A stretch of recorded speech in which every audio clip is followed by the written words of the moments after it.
Sri Sai Ram. We welcome to the 127th edition of Samarpan. Samarpan is an offering from the alumni and Sri Sathya Sai Seva Organization Karnataka at the lotus feet of Bhagawan Baba. Today, we have a distinguished guest, Professor V. Chandrasekaran, a naturalized Australian citizen, educated in Chennai and Bangalore,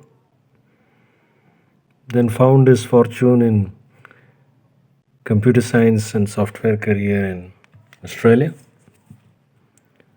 But then as events unfold, his journey to Bhagawan.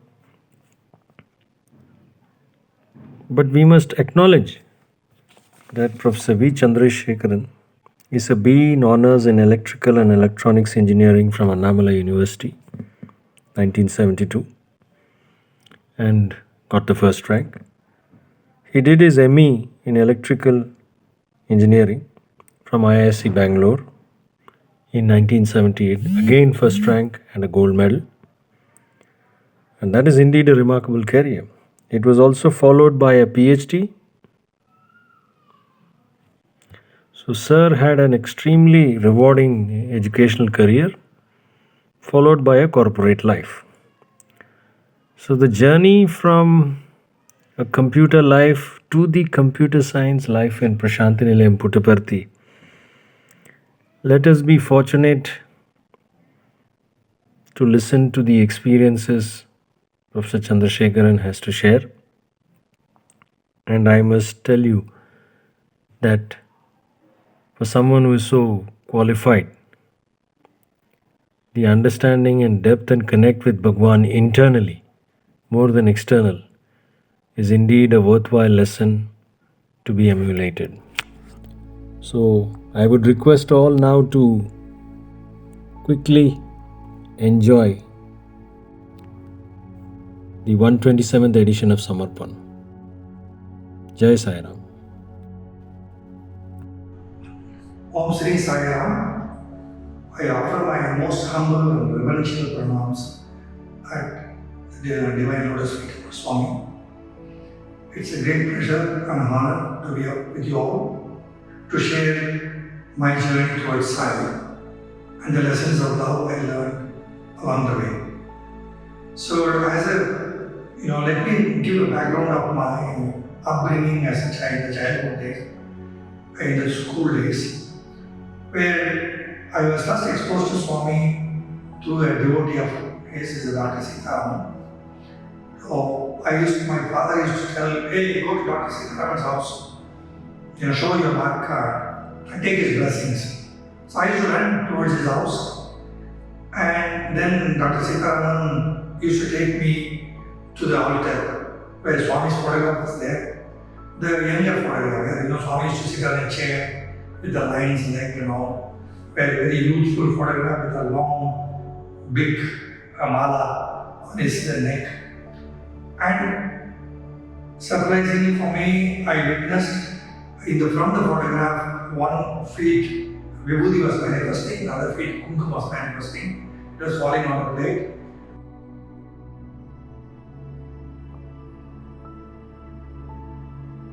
And then Dr. Sitaraman, will ask me to prostrate in front of Swami. I used to prostrate, and then he used to come to Vibhuti. But I was not into Swami because I was an ardent follower of Ramakrishna Paramahamsa and Vivekananda. They were my role models. So I used to go to Shiva temple, pray in front of Shakti, do meditations. So I always prayed to Mother Parvati. So when Dr. Sitaraman used to ask me to prostrate in front of Swami, I didn't want to hurt his feelings, so I used to pray to Swami in the form of my mother, Goddess Parvati. So it's a win-win situation. He is happy that I am prostrating in front of Swami, and I was happy I prayed to my mother. So this is how my relationship with Swami began. However, the Swami not only exposed myself for the first time to the Dr. Sitaraman's, because he is a very affluent, rich person. Swami had given him lingams and various things But I was not attracted to Swami because in Karika, where I was born and brought up, is a French territory. There are many sadhus who used to roam around. And I've seen them. So for me, the miracles and the manifestations of Vibhuti everything is like one of the siddhis. So I never, I was never excited about those things like that. It's as a measure of godliness. So I always thought, okay, even siddhas, yogis, they get to perform these miracles. This is no different. This is how I viewed Swami's miracles on the photograph. I was never attracted by these miracles. Even now, I was never attracted. In this process, I can also say that there were so many miracle houses in Melbourne where, Swami's Vibhutis and others, amrit and talismans and chains and lingams used to manifest. In fact, we were called on 2001, one of the Sai family, and whose son, in his hand, some lingams were manifested. And we were called on Swami's birthday, saying, hey, this Swami has told us to give the lingam to you. So we accepted it because if you truly believe that everything in this world happens because of God's will, even a blade of grass cannot move without His will. If that's the case, even the lingam, whether I believe whether the Swami had given the lingam or real manifestation from Swami, etc., doesn't matter. It's God's will. A lingam was manifested in their house and it was given to us. This is how we accepted it without questioning about the authenticity of this lingam, whether it's come from Swami or we never bothered to question those things. We accepted it. Later, I took the same lingam to Kodaikanal and Swami was there during summer visits time. And then Swami came close to me and blessed the lingam as well. So we have the lingam at home. However, these lingams manifestations never attract us. But if something comes on its own without even expecting it, we accepted it as a God's will. This is how we do. And there were a lot of people running around. And in fact, Swami himself once said that the creations or manifestations of my natural happens to me naturally. But there are a lot of charlatans who actually do magic tricks and then they claim that the Swami is speaking through them and also don't believe them. So Swami has very categorically said in many places and the interviews and all, we should not be running after these miracles. So in that sense, the number one focus for me is how to reach Swami internally, not to be diverted, distracted by these miracles. So I would recommend that anyone who is getting excited about various miracles, because after Swami's Samadhi, there are many houses and the miracles are happening, Swami's presence being felt, and in spite of all that, ask the question, by such miracle, do they take you closer to Swami? If other than the excitement, if it does not contribute to your advancement spiritually, don't give too much importance to it.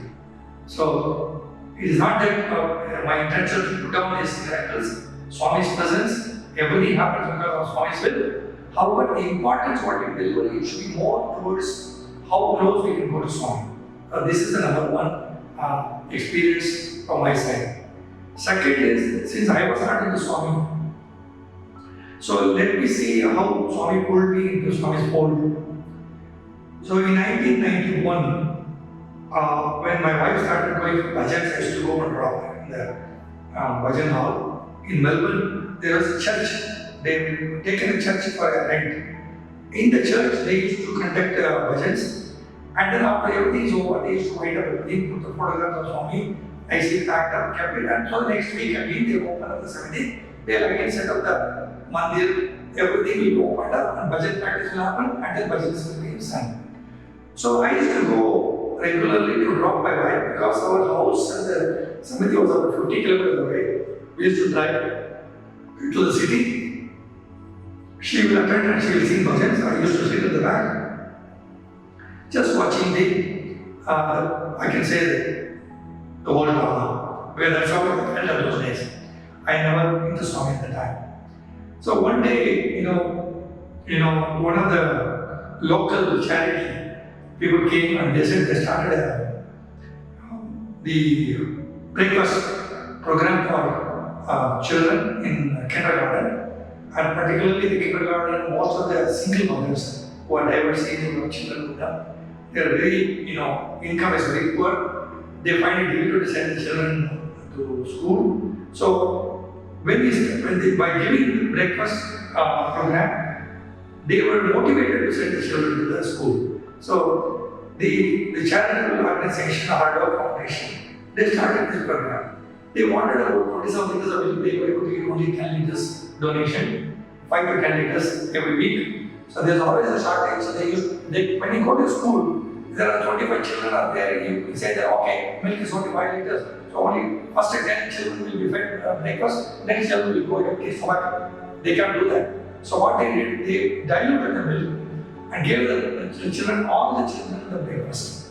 So because this one, so they were asking that side devotees to come forward to provide a regular supply of milk so that they can conduct the program successfully. But the moment the lady, the managing manager of the Order Foundation, when she said that we are diluting the milk with water, myself and my wife, both of us were stunned. Even just hearing this, this should not be allowed. The children should be fed properly. I will not feed my son or my child with the diluted milk. So how can I allow anybody else to do this? So we have decided to supply regularly every week 30 liters of milk so that the children will not go hungry and they will be given proper breakfast. But because we were giving 30 liters, because each box contained 10 liters of milk, so we used to give long milk of 3 boxes regularly.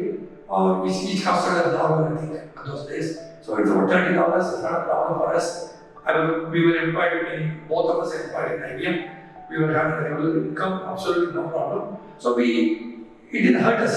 So we started delivering. But however, the quantity of the milk, they wanted 30, but they were getting 40. So they extended the program to the next 2 schools.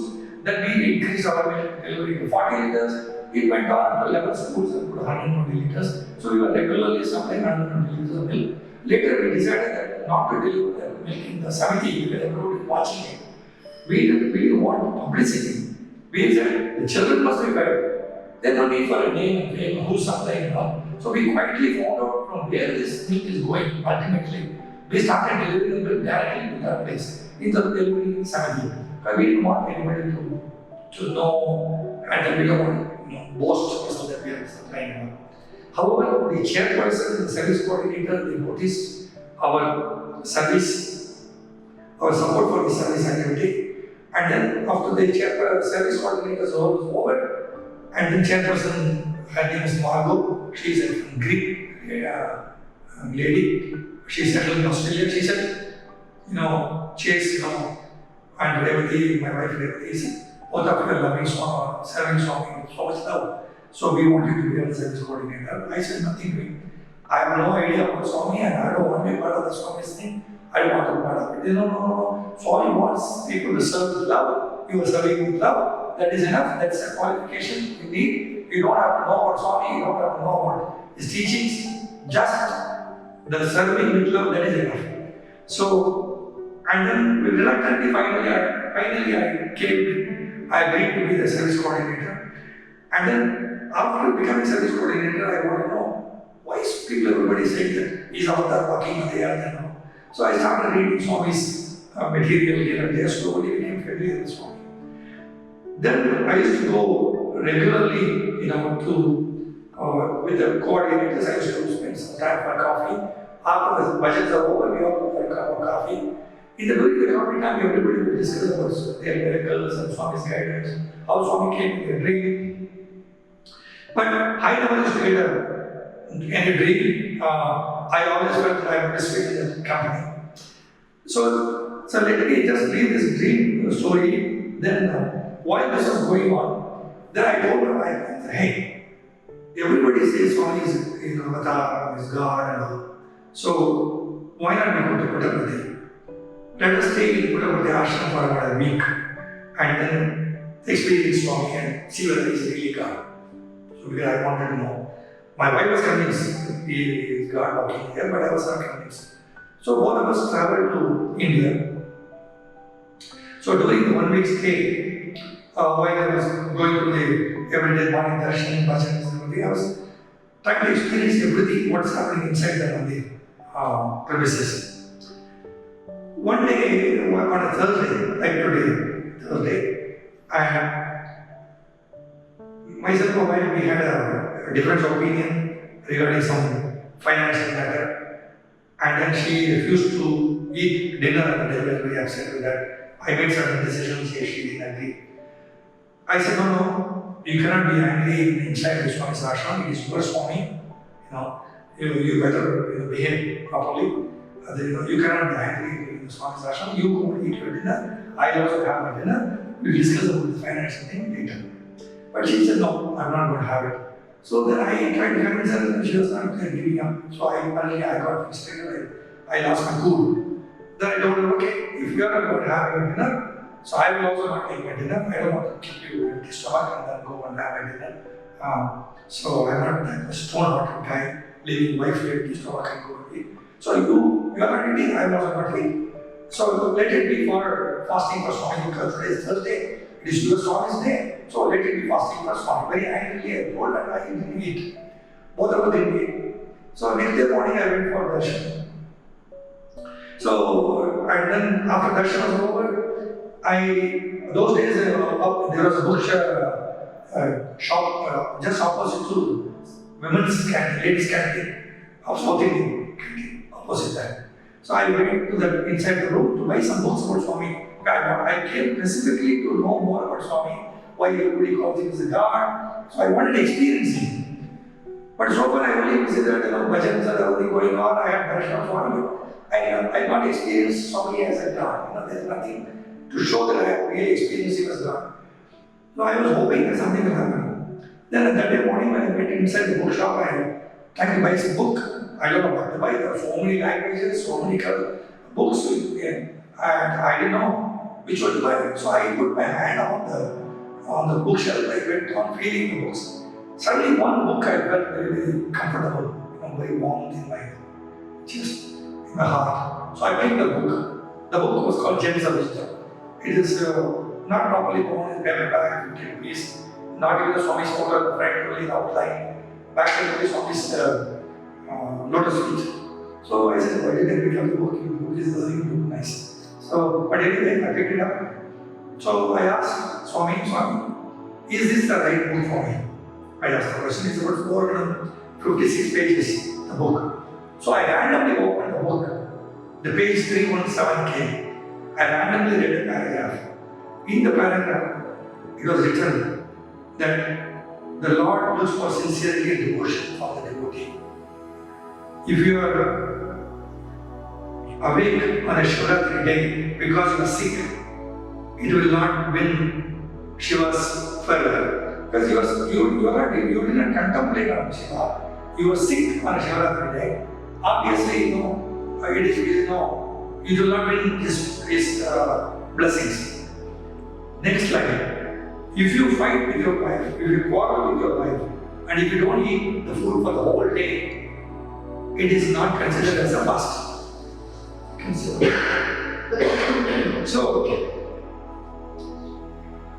So what happens? Then it struck me that I am picking a book at random. I'm opening the book at random. I'm reading a paragraph at random. In that paragraph, there is a very specific statement about my fight with my wife the previous day, where I refused, where I declared that I will not eat and let it be fasting for Swami. And Swami saying that if you offer that with anger, that even if you don't eat for the whole day, it is not considered fast.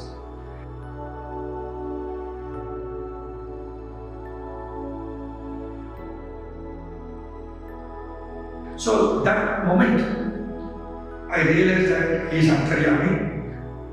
He is watching what all happening. He is a witness to all the events in our life. So nothing escapes his attention. And he is God. Otherwise, even as a scientist, with all the probabilities measured, taking book at random and opening page at random, reading a paragraph at random, there cannot be a message more accurate than this for the event that happened previously. So that was the turning point in my life. It turned me towards Swami.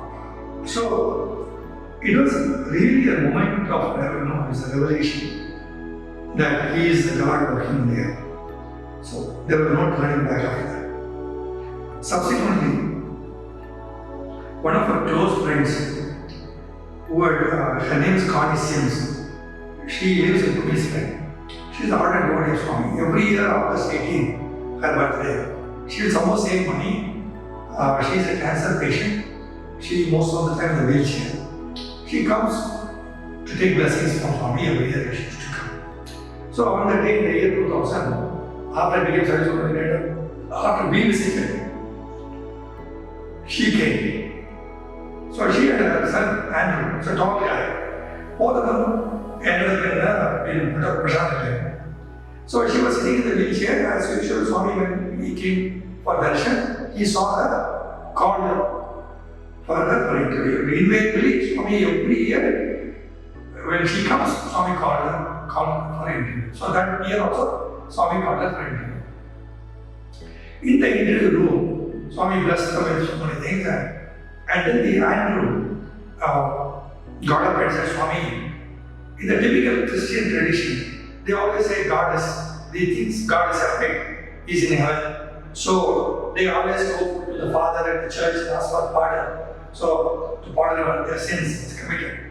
So he also asked Swami, please pardon my sins. Swami, he said, what? And then came close to him as if he didn't hear him. And then he said, Swami, please pardon my sins. He said, what? Again, he was asking as if he didn't know. He didn't hear him properly. Then he pulled Andrew very, very close to him. Then he said, Swami, please pardon me. Well, he was, but he's a tall guy. Swami is only 5 feet. So he bent his knee, Swami, pardon my sins. That moment, something happened. And this fellow Andrew froze. His face froze and he didn't speak. And then he fell into silence. And then it was over. When they came home, the mother asked Andrew, what happened? You were asking Swami something and Swami said something and really, what happened? He said, no, I asked Swami, the typical Christian tradition, please forgive my sins and all, pardon my sins. Swami acted as though he didn't hear me, and then he pulled me towards him. And finally, third time when I asked Swami, please pardon my sins, he disappeared. In his place, I saw myself. So Swami replaced himself with Andrew, of image of Andrew. Then the message what he conveyed is that God is not separate from you. You don't have to ask God as if He is separate. You should pardon our sins and all. You and God are one, you're one, you should keep forgive yourself. That's what it is. So there was a message saying that unity of God. Swami always used to say, you are God, I am God. Only you don't know that I know. So it's exactly the same thing what Swami demonstrated in the interview to Andrew, that he and Andrew, they are one. They don't need for looking for God being separate. You don't have to take part of another separate entity. So God is everywhere. So that's a very good message which I also learned from her. She became very, very close. And then subsequently, I used to come regularly every year to Swami.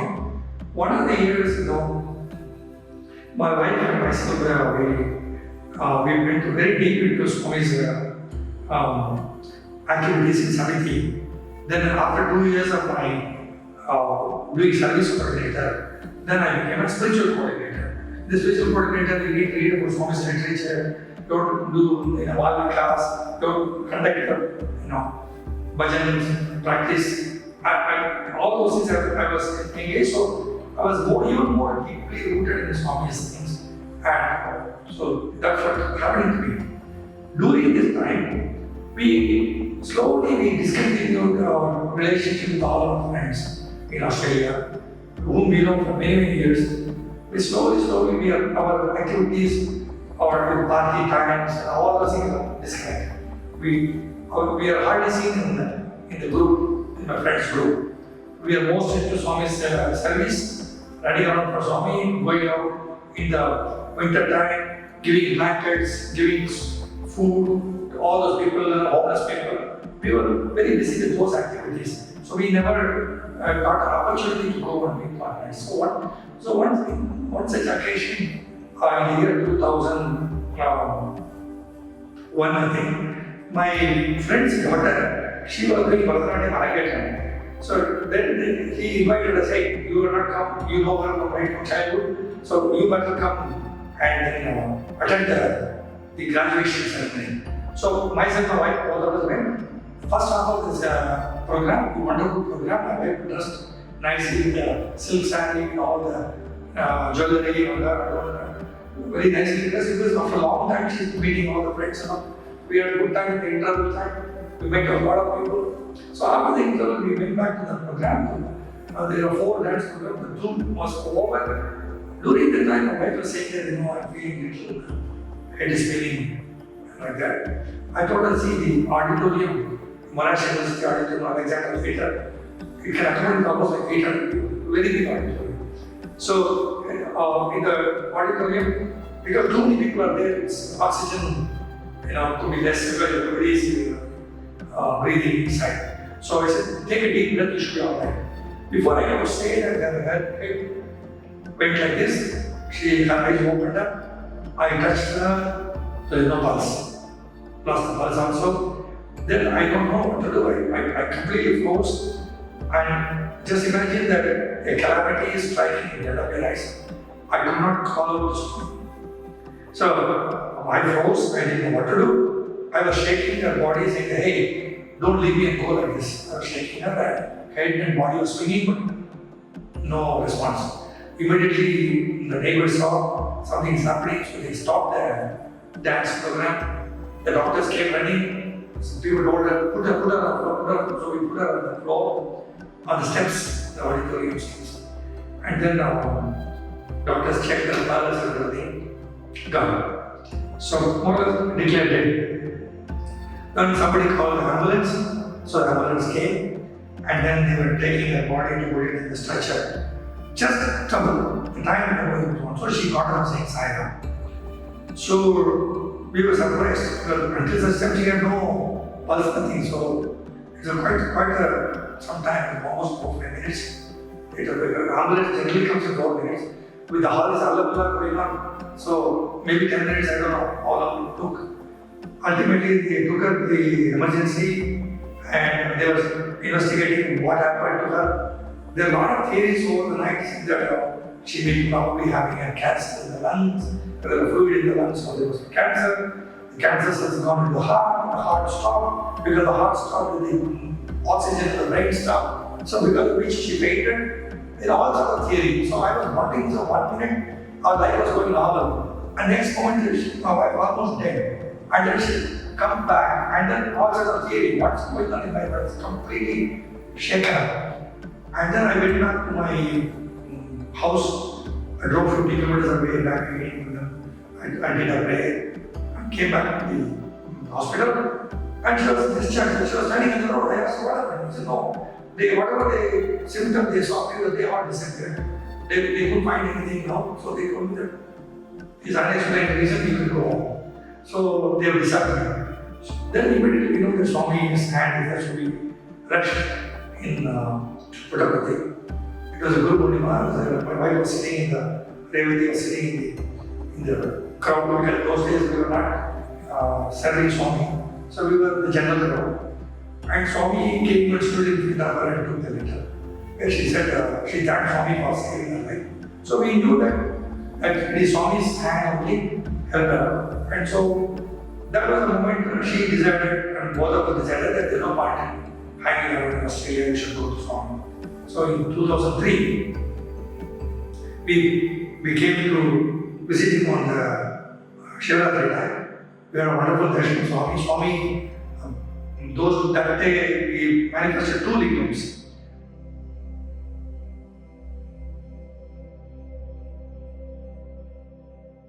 One by hand, by waving his hand, he created one golden lingam, big one. And then after some time, he also took one from the mouth, this small one. Both the gold was kept on a display. We had a wonderful darshan of Swami. So we brought our letter to Swami saying that Swami would like to come and be with you permanently. Kindly bless us.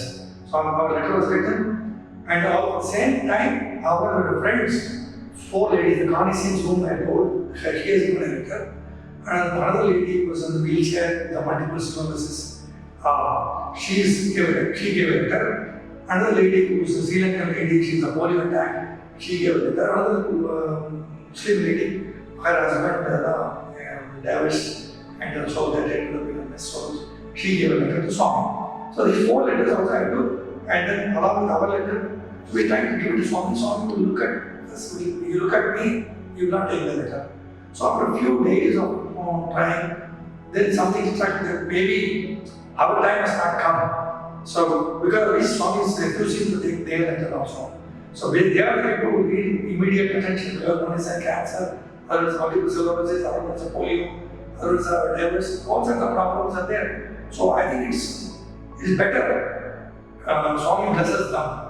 And whenever the time happens, Swami will bless us, we will come to Bhagawan. So we decided consciously to keep our letter in the house, in the room. And then we took the remaining four letters. Next day Swami came and stood in front of me. I passed the letters to the first row person, and Swami was looking at me and while I was taking the letter. So and then he smiled and went. So we were very happy that Swami has taken their letter. So we gave our letter to another Australian lady saying that, hey, we are going back to Australia now. Please try to give this letter to Swami. If Swami takes the letter, just send us email. The moment Swami takes the letter, we know his business, and we will wind up our operation, we will set our job, sell our house, and we will come to the company. So we gave the letter, and then after 2 weeks or 3 weeks later, she followed Swami to Brindavan. Because summer started, so summer holidays, Swami went to Brindavan praying. So she was sitting in the thing and she gave the letter to another Indian lady. Then Swami came and showed in front of the lady for quite some time, looked at the letter, and then he pulled the letter from her hand with a big smile. So this message came later, so we decided that Swami has taken, we will come to Bhagawan. But what happened is, as we went back to Australia, we called all the ladies, hey, Swami has taken your letter, don't worry, all your problems will be solved, all your prayers will be answered. So when I called Queensland, the Carnisians who remember the diagram, the story of old. When I called her, she said, Chase, did you read my letter? I said, no, how can I read your letter? It is a letter you have written to Swami. We don't read other people's letter. Whatever you want, we just pray to Swami. Whatever you have written in the letter, whatever the things you wanted, Swami should bless. We prayed to Swami and we had our letter. He said, no, I did not write anything for myself. Because, for me I have cancer, but body will go. I am not asking for Swami to cure this, my problem. I have written to Swami that Revati and Chase, both are coming to Bhagawan. Please bless them, accept them, look after them. I wrote a letter for you. I said, we were praying to Swami that, Swami, whatever she has written, please bless. And she has written to Swami that they are coming, so please bless them. So in one stroke, Swami, and blessed her and blessed me as well. So this is the way Swami, with a big smile, took the letter, the second letter. He said, because he already blessed me, there is no need. So it was very, very clear. So what is the message here? If you put others' welfare before yours, God will look after you. The drama who pray just to demonstrate that for my coming to Buddha became secondary when I put their problems to Swami. I put them first before me. That was a wonderful message. Then after I came back, then one day, being a spiritual coordinator, I was asked to read a message of Swami, thought of the day. So I selected about Shivaratri. When we came from Shivaratri, we should talk about Sitaraman only. So I selected a page from the same jumps up stuff. There is a page from Sitaraman. I selected it. So when I got up, I didn't know the page number. The book got closed. So 150 people looking at me, and I'm supposed to read the thought for the day. And I'm flipping through the pages, I couldn't find a page number. So I said, Swami, what has happened? Today you read the message. I'm not going to search it. Everybody is looking at me. I don't want. You are also in the chair, I don't want to delay. So I took the book again, randomly opened the book. In the book, there was a box. There was a message. The message was, the darkness and light cannot coexist. Where there is a light, there is no darkness. So they cannot be. Similarly, richness and spirituality, Deva, both cannot be joint ideas. If you are looking for Dana and forget about Deva. If you are looking for Deva, forget about Dana. If you are looking for Dana as well as Deva, what you get is Dana, which is dead. So this is the message. So I read the message.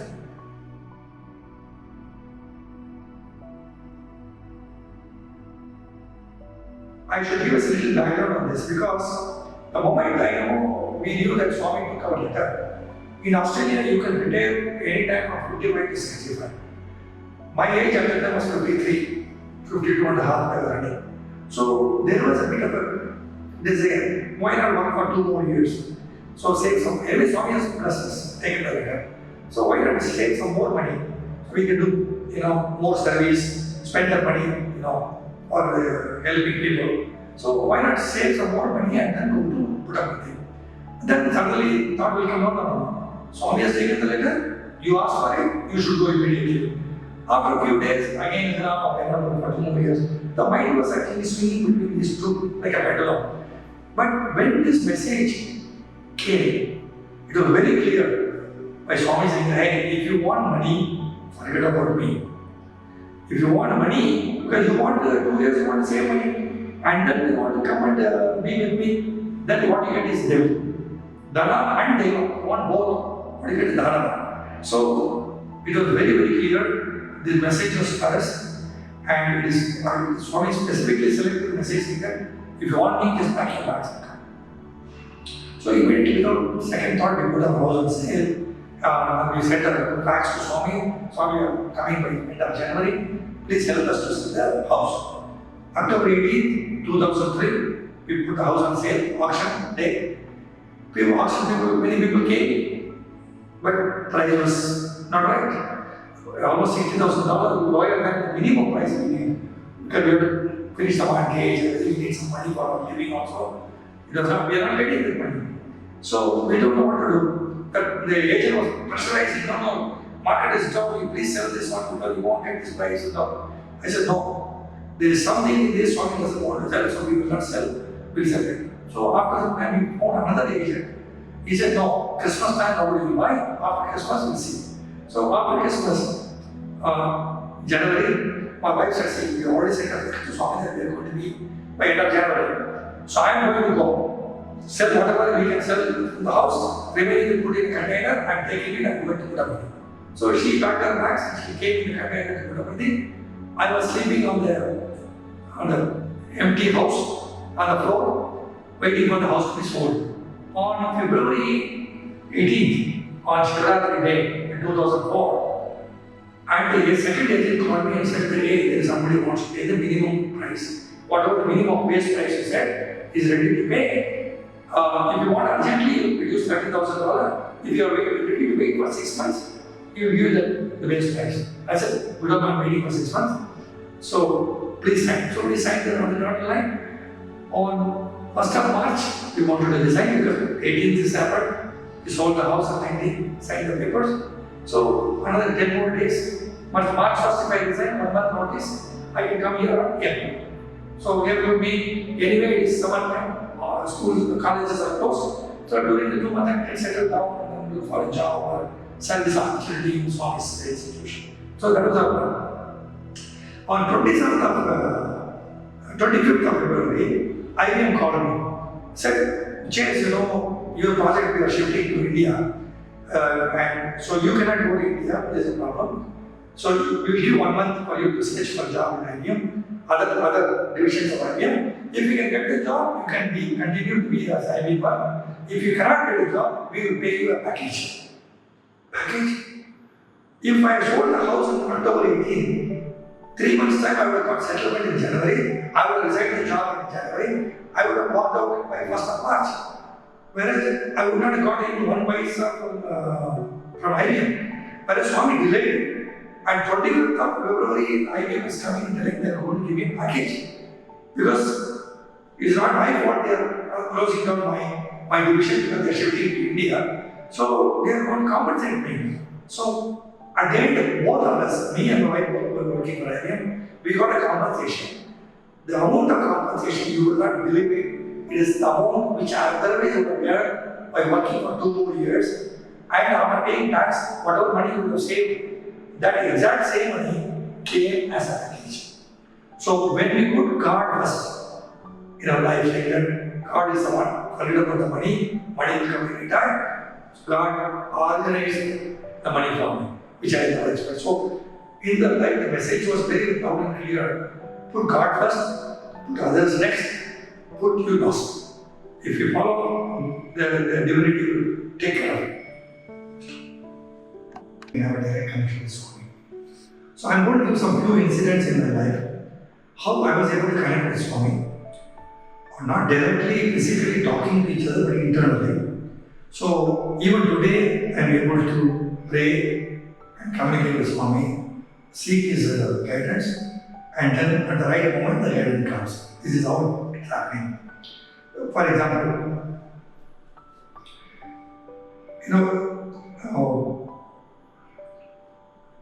the first and foremost was Swami's blessings. There may be some delay in getting his blessing, but there is no denial. So delays are not denial. My first interview, the only interview I had is Swami's on 27th of February 2008. So he called me and my first Ph.D. student, Dr. Bhagawan. So both of us, he called us inside and asked me about his progress. In the progress, I asked him, Swami, we have come from spiritual progress, so you need to help us out. And then he looked at me and said, see, everything is fine. But thoda kam karo, kobam padi jasti vastundi. So you get a little bit more angry, reduce it. So in one single word, he told me that I have every other problem I have. But anger comes because the ego gets hurt. Ego gets hurt when you have everything calm, everything is there. Big baggage is behind. So one simple sentence is, instead of telling me, discouraging me, you are a person full of vices and problems. So he nicely said, common just person can come chase. Because there was something happened before, 2 weeks before that meeting. There was some meeting in the department, and I lost my cool because the person who was behaving was more adharma, I would say. So I could not stand that way of behavior. So the person, a very senior person, behaved very erratically at the time. So I told him, saying that we all come from outside, looking at you as a role model and all. Unfortunately, you failed miserably in this particular one, and Swami is watching. So please don't do this like that. I walked away. So Swami knew this. So what Swami is saying that they don't need for you to get angry. Somebody is there, I will take care of them. You just leave the problem with me. You don't have to directly confront them. But somehow I have always been feeling that during this Mahabharata time, when Draupadi was being disrobed, the Bhishma, Drona, they were watching. And so ultimately everybody was finished by Krishna. Because they did not stand up for the dharma and made Duryodhana to stop it. So they were just becoming witness. They were like a silent witness. I don't want to be that type of somebody. Something's happening in our eyes in a other way. I felt that it is my responsibility to stand up no matter what. But Swami is saying that yes, right. But in the Swami's institution, if something happens, I'll take it, don't worry about it. Leave the problem to me, I'll take it. So that was one of the good messages from Swami, saying that, leave everything to me. So in the way I was admitted into Swami's fold, so after we packed our bags and came to Puttaparthi, I didn't have the job. Because Swami said, come, that's it. If you want me, don't worry about money, pack your bags. We packed our bags, came to Puttaparthi. But there's no job. So I put my application to university for a teacher's job. Things were not moving, things were very slow. And people went on holidays because the economy is holiday. Because in those days, March 31st was the last working day. So, after the paper, people disappeared. My application was lying on the HOD's table and nothing was moving. Then I was very upset and didn't know what to do because 2 months time I want to join Swami's institution. But in the application itself, not gone to registrar, not seen it, and Swami has to bless it. Will it ever happen? I was very concerned about it. Then something struck very clearly in that we have come all the way having total faith in Swami, total surrender to Swami. Why do we have to be afraid of the intermediaries? If they delay, don't delay. Let us go to the source directly. Pray to him and ask for his blessings. So with that, I followed Swami in April to Brindavan, Whitefield. And during darshan time, I was praying and Swami at that time I broken the hip, so I was not walking properly, taking rest only. So around 19th or 18th of April, Swami one day came in the car. Narsimurti and other people were following him. They were requesting Swami not to walk, they wanted to take him only in the car and go back. So first day he came, Swami got in the car only. Second day Swami got down. Despite people rejecting it, third day Swami decided, he pushed the hand, walked straight to the area where we were sitting. And then he gave a vibhuti to one of the police officers who was suffering from cancer from Tamil Nadu. For him, Swami materialized and slowly he was limping, walking towards me in the same road. As he was coming close by, my heart was pumping, because I have a letter to tell Swami, you can come. You bless us, you come. So please help us to get the job. So I was with the letter, I was sitting there, and Swami came, took the letter till the person who was next to me, and then he turned to move in the opposite direction. He was standing in front of me, but he was turning on the opposite side. And he was showing a gesture, and then he was about to move away. I was feeling that he's so close to me, but he's so far. Like a child, I almost felt like holding his robe and shaking him, Can you believe it? I was saying, Swami, please turn. You are so close. Please turn and bless me. You come here all the way, surrendering to you. You need help. You need to intervene. As I was praying, Swami again turned 180 degrees, looked at me very deeply, almost thinking, I want to pull my robe up like that, and then pulled the letter from my hand. Then he was walking away in the same side. I was very happy in his hand, but I don't know what to do with that. As he was walking, the inner voice of Swami is saying, hey, speak to me now. I never spoke to Swami, I never had any interaction with Swami before. I was in Australia running around the Samadhi, and this is the first time I'm giving a letter to Swami directly. From my hand is taken the letter. So I took courage and I said, Swami. So after he has asked 2-3 people, then he turned and said, yes. Then I said, Swami, I want to do teaching service in the university, Swami. Where? I said, Prasanthi Nilayam. What subject? I said, computer science and maths. He nodded his head like this. So it was more like a full-blown interview in public. Then I said, Swami, we packed our bags and came permanently to be with you, Swami. Then Swami looked at me, I've been speaking English, please. And he was also interviewing me in English.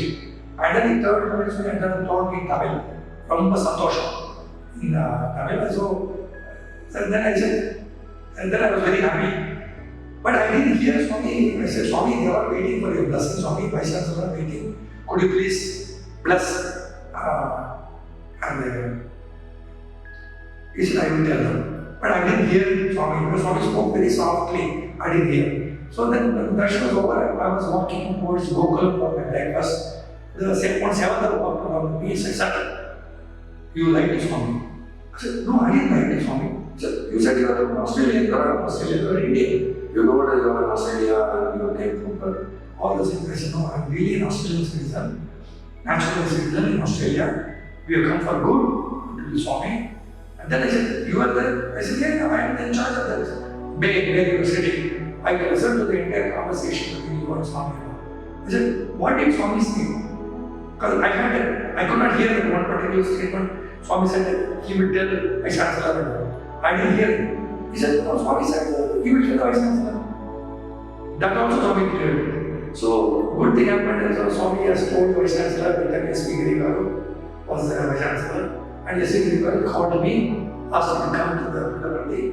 And then, because Swami is blessed, he called the HOD.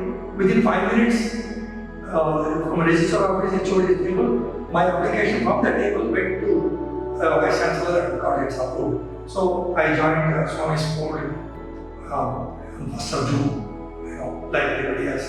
So what I'm saying is, there is no need for an intermediary. You can directly pray to Swami, and your sincerely, your purity of intention is there, it will happen. And he will find a way to make it happen. But that's number one.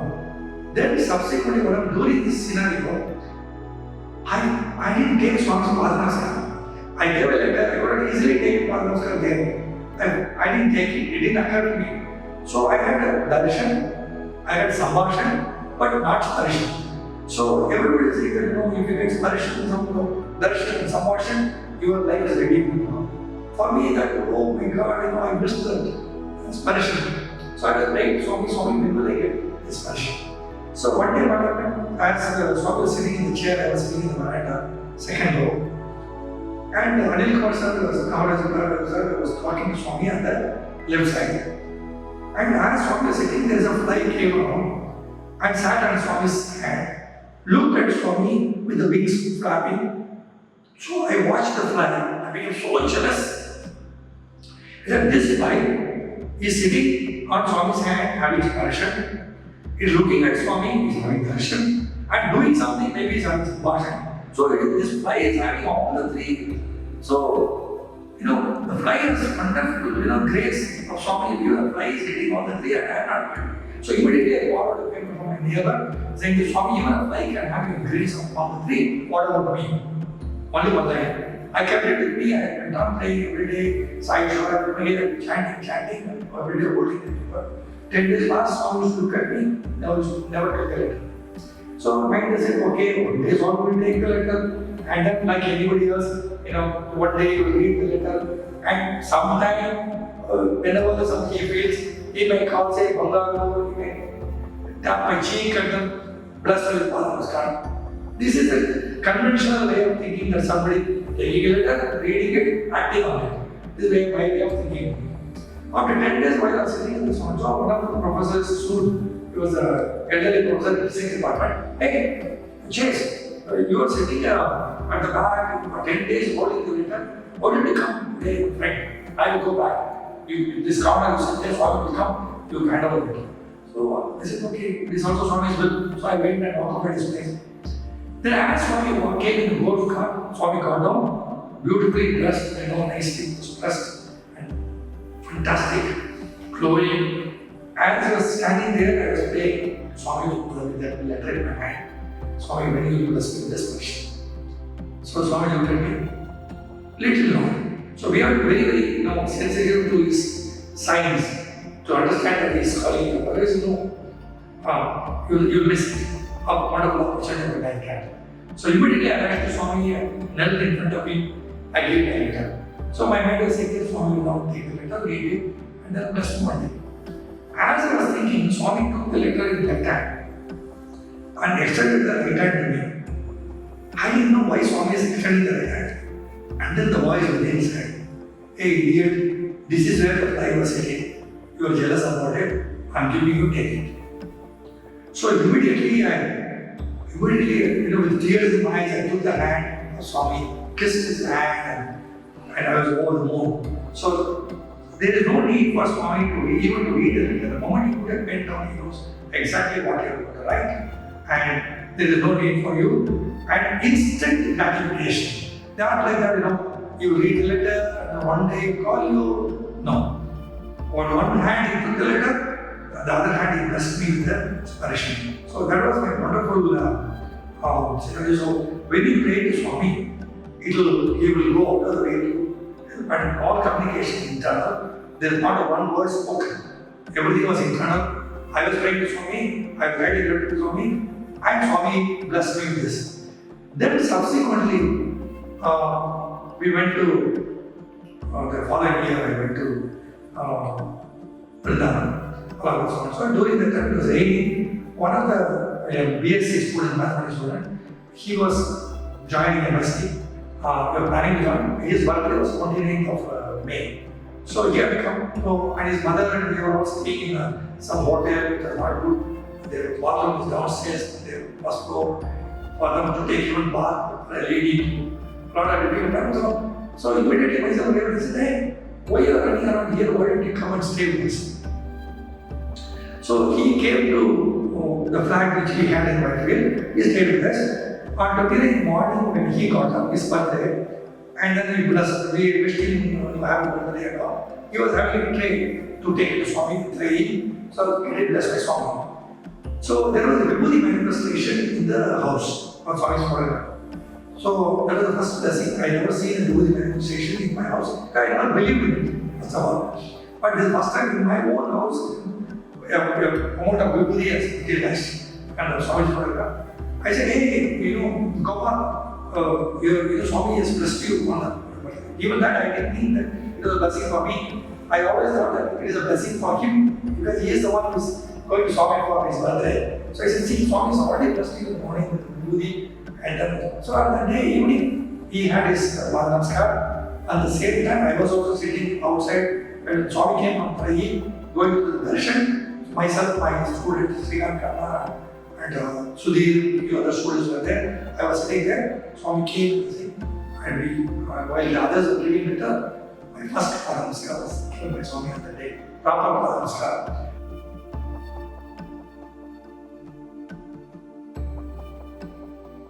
So that was a wonderful meeting because everything is internal, and even that also Swami said, hey, when somebody is suffering, you have a house vacant, you open the door for somebody to look after my son. So you get it. So when we do service selflessly, without any expectation, Swami is always there to bless us. So we should always not expect any reward from it. Just go out, show your love unconditionally to anyone. If your heart melts seeing somebody suffering, go ahead and do it. So this is the important message which I would like to convey. In fact, there is an extension of this. Once Swami told Bala that he will call me for an interview. So I was preparing, what should I ask Swami for the interview. Then I said, okay, in the interview I asked Swami, these are all my friends they all have different problems. Somebody don't have children. Somebody having financial problems, somebody's house some contractor is cheating and they are suffering. Somebody having cancer, somebody having a health problem. So many, everyone is having some problem. So I took a list of paper, wrote their names, family name, everybody had their what problem they have. I was asking Swami, please bless them. So I started listening. Every day I just write few people. Next day morning I get up. Oh my God, I forgot those people. I add few more people. The list was growing every day, but it always felt incomplete. So I said, Swami, this is not the way, I don't know what to do. I tried to write to everybody. I'm not asking for myself, I'm asking for other people's work. But I'm not able to complete the list. When will I give the list to you? Then please guide me how I should write even a letter like this. Then the guidance came from Swami, saying that I wrote a letter, Swami, when I see somebody suffering, Swami, if my heart melts and I offer a prayer at the lotus feet, kindly remove their problems once and for all. So this is a prayer letter I wrote, and then Swami took the letter. I was not convinced that Swami took the letter, so I gave the letter 33 times, and all the 3 times Swami took the same letter. So that means whenever I write anything about myself, Swami refused to take the letter. But whenever I pray for somebody, Swami always took the letter. And particularly after this, only after I pray, I don't even write the letter. So Swami's connection is totally internal, and he guides you. And not only spiritually, we had problem in technical things. My students had problem. They were, while doing their MTech project, they got stuck. They couldn't find solution. So I used to say to the Swami, Swami, we've done everything possible. Nothing is working. So once Dr. Sheena, he was doing using electrical equipment. In MTech, we got some problem with the thing is not working. So I was sitting in Swami's prayer room. Swami, please help us out. We did everything what we can do. Then the message came, flip the curve. I said, what is flip the curve? So we went and rotated the curve, did everything, still did not work. So after a week or so, I sat in Swami's prayer room. I said, Swami, we did everything and then nothing is working. Then the message was clear. Hey, I told you to flip the curve, not rotate the curve, you idiot. It's exactly like, like hitting on your head. So we went and took a mirror image of the curve, flipped it, placed it on the original curve, and the problem got solved. And we cut it on paper also. Thanks Swami for all this. So what I'm saying is, not only spiritual, you can ask Swami anything. What he says is that do your best, leave the rest. If you're stuck, you've done everything in your capacity. You are not able to, then seek his help, he will come to your rescue.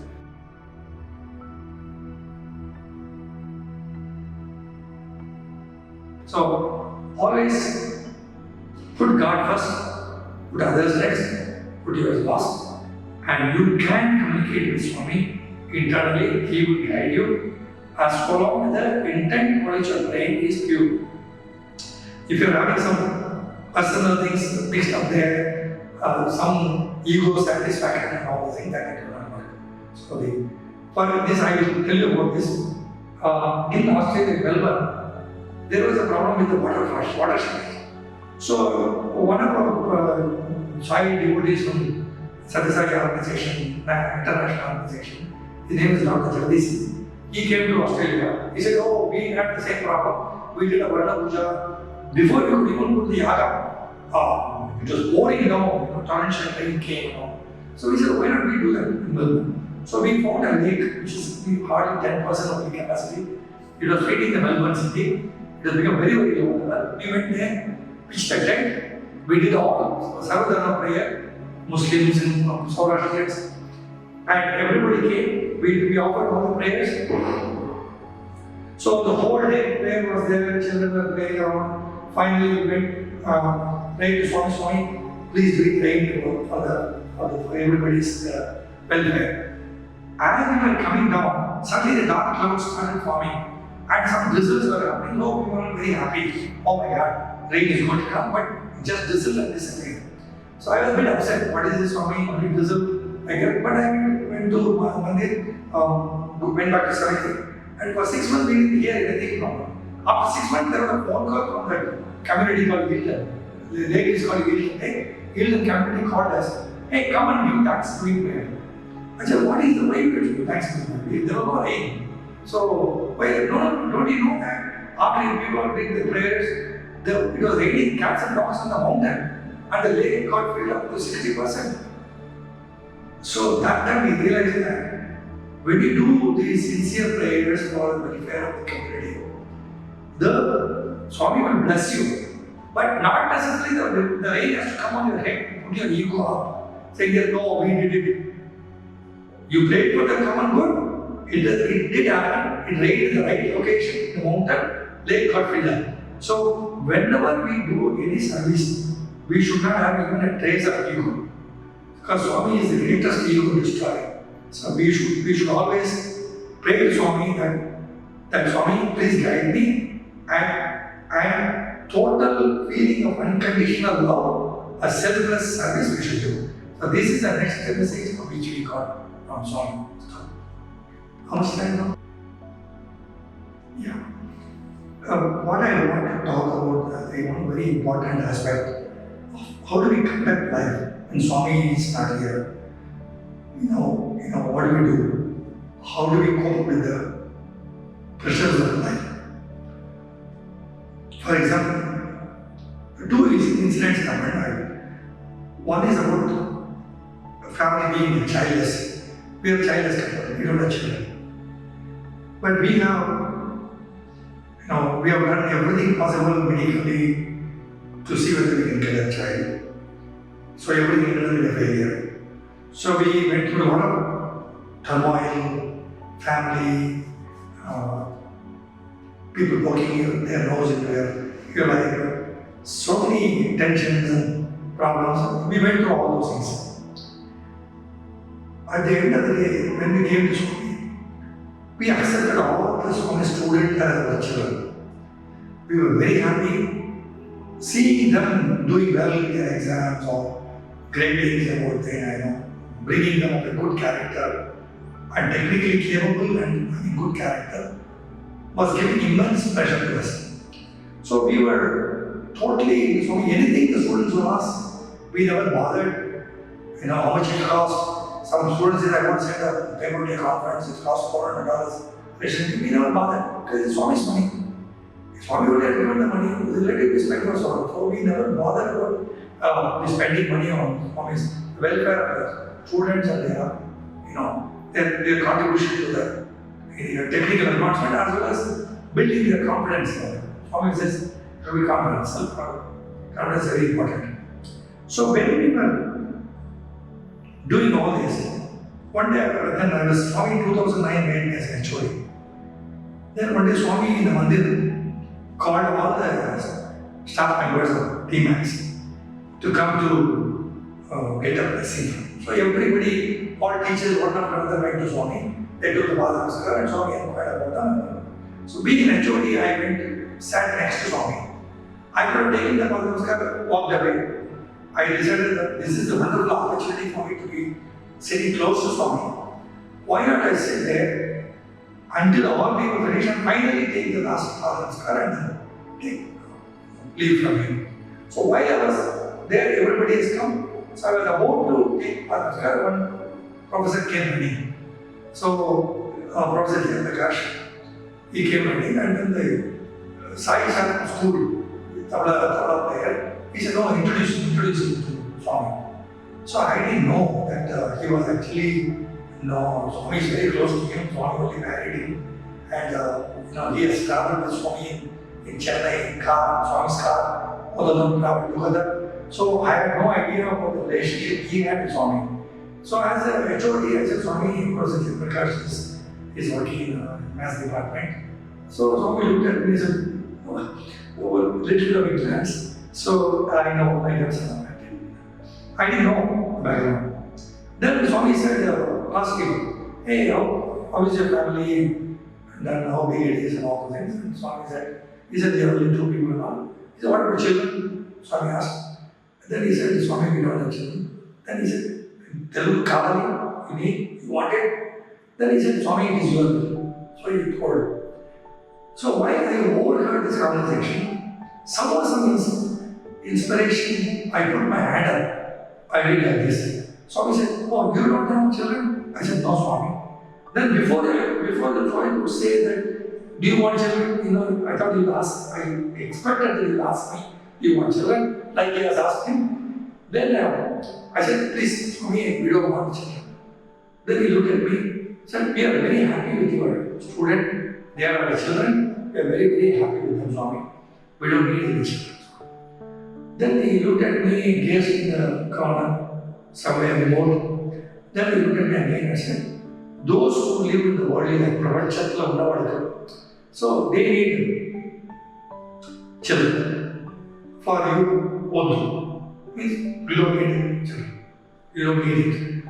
So then I said, Swami, you have given the wonderful opportunity to serve you at your lotus feet.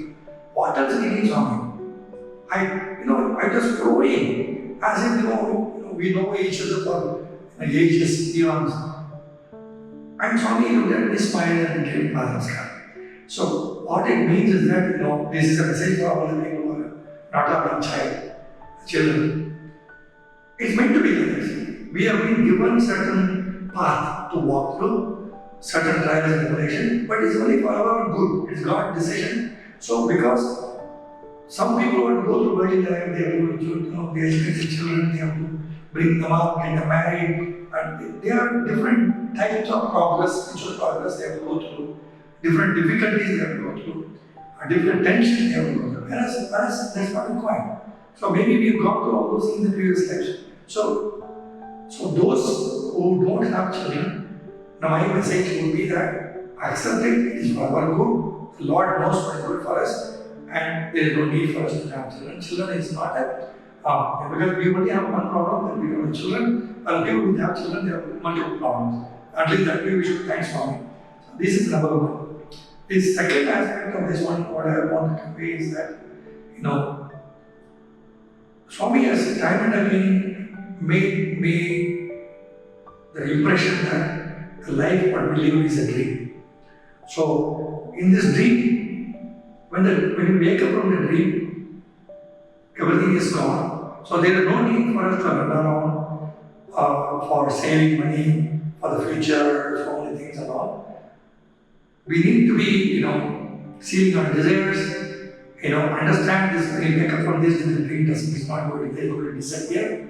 We may take another body, another dream will start. So every time remind ourselves when we face any difficult situation in life, ask the question, is it going to be there when I wake up from this dream? Most often, when the dream ends, that's not there. I have heard some other people who are giving discourses there. If you are sleeping and when the sleep you are getting a dream state, you are getting $100 million in a lottery. When you wake up, have you lost $100 million? No. So it is exactly the life itself what we live is a dream. And Swami said, what life you are living is a dream. He has come in this dream in Puttaparthi to make us all of us like a rolling mind. So the Swami in one of the discourses very clearly stated this. So all of us who are in Swami's fold face the difficulties of life, ask the question, how long is it going to last? They shall also pass even within the dream. And if it does not pass, the dream ends, it's not there anyway. So most often, what is that? The Swami always says, Satsakatve, Chandrasekaran, Nisangatve, Nirmohatvam, Nirmohatme, Nisalatvam, Nisalatvam, Jivanmukti. What it means is that first of all, Satsang, have a good company. Then have attachment to the worldly things, Nirmohatvam. When you have losing attachment to the worldly things, you will have Nisalatvam. The mind will not get perturbed. It's like a vast open lake where there is no ripples on the surface. You can see the water. So you will have Nisalatvam. Once you reach the unperturbed state or economic state, then next is only Jivan Mukti. You will attain Mukti. So understand this is a dream. Use this concept of dream so that your perturbations will become minimal, and it is sure with this practice you will all reach the divinity in no time. So this is another concept that Swami, in the process of bringing this concept, he made me to realize through various books, various experiences, and he has even taken one point from me about the dream during one of my darshans. And I came very late, he was sitting there, there was no place. Then I wrote to him, and Swami said, this is a dream, it doesn't matter which row you say, first row, 10th row, doesn't matter. Take the darshan, be happy about it. So I was so happy after getting this inner voice telling me that this is a dream. I wrote a poem. Swami, if it is a dream, who will cry when I die and all those things. I heard that Ravi Sharma has written a book, Who Will Cry When I Die. I never knew at the time. I wrote this poem. And Swami wrote the poem. He came around again and took from my hand the poem, confirming that this life, what we have is a dream. Realize the dream. So when you realize this is a dream, all the difficulties you face, you will question, for what? What are they going to gain? What name and fame? The dream is finished. It is like a Janaka Maharaja. He had a dream like a beggar. So was he in the dream as a beggar, dreaming as a king or a king doing so on? So there was a people in Ashtavakra clarified it. So Everything is a dream. If you understand the dream, we will not be perturbed too much. Our life will go more smoothly and we will accept whatever things as it is. But this is something which we have to go through to clean our karma. So, because of the concept of dream concept, I went and reading of Yoga Vasishtha. In the Yoga Vasishtha is even more complex dream within the dream concept. So while you are living in dream, whatever desires we have in this dream is manifest itself other worlds where there is one more dream. Every desire creates one more world where everything is created and we enjoy. For example, this Vasishtha sitting in the river Ganges side, and he sees the king going in a parade, grandeur. So when Vasishtha wakes up from the sound of the elephants walking and all the things, and he looks at the grandeur of the king's procession, he says, "Oh my God, I wish I were king." Instantly, within 6 days of his death, he was born as a prince and then lives as a king. The entire life of the king was whole thing happened within a span of few days. So in entire his life of 100 years or 50 years, 80 years, life of living as a king, being born in the kingdom as a prince, then becoming a king, then fighting a war, and then attaining death. Everything happened in a very short span. So that means every desire will manifest as a dream. And that dream you will accumulate all your karmas and you will go into the basket. So our idea of challenge in our life is how do we live our life unperturbed way. So lessen the perturbation, lessen the karma behind the basket, and then we can reach Swami sooner. This is my concluding part. I really thank everyone for giving this opportunity.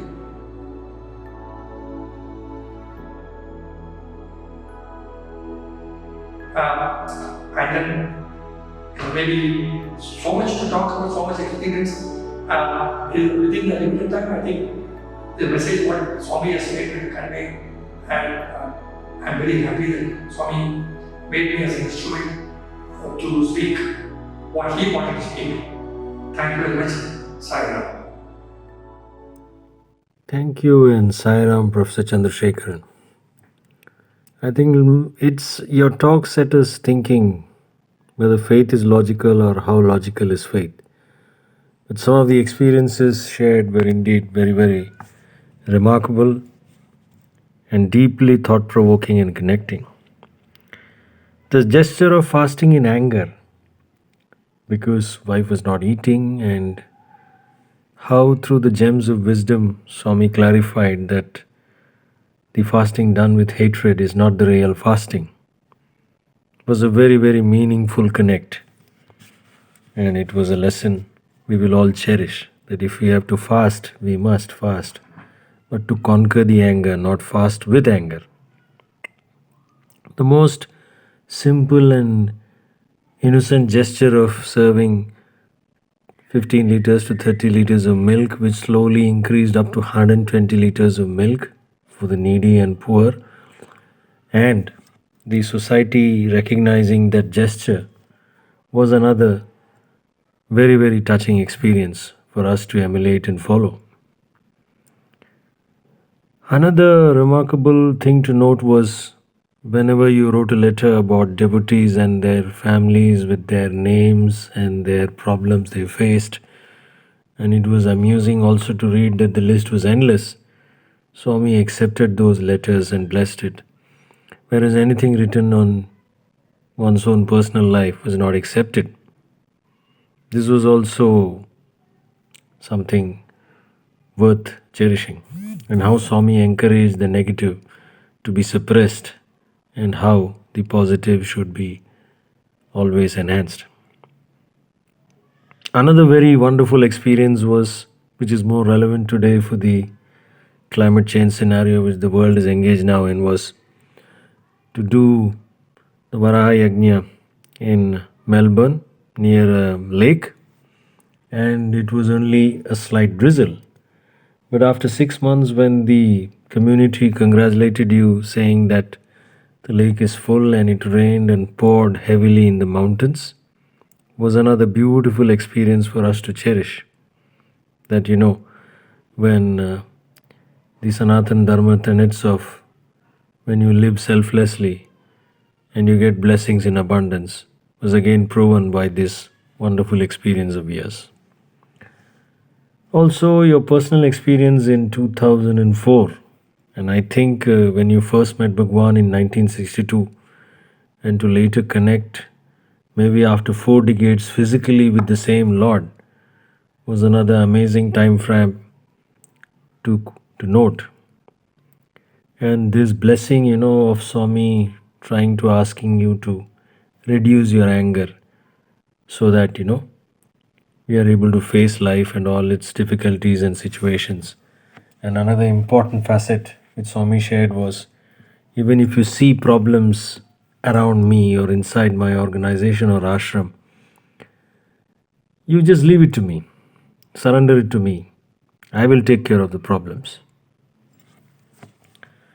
So, another wonderful experience was, you wanted to resign immediately, but we have our own timelines, and Swami delayed your resignation by 3-4 months, which later ensured into a wonderful compensation.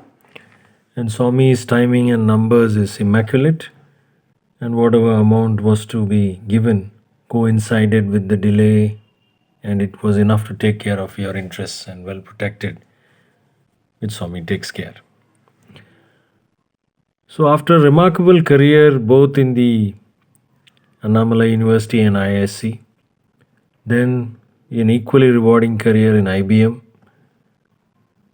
followed by your wonderful ability to connect with the mathematics and computer science department and serve Swami students, and drawing solace from the fact that we are delighted in serving your children was another important lesson or a key takeaway.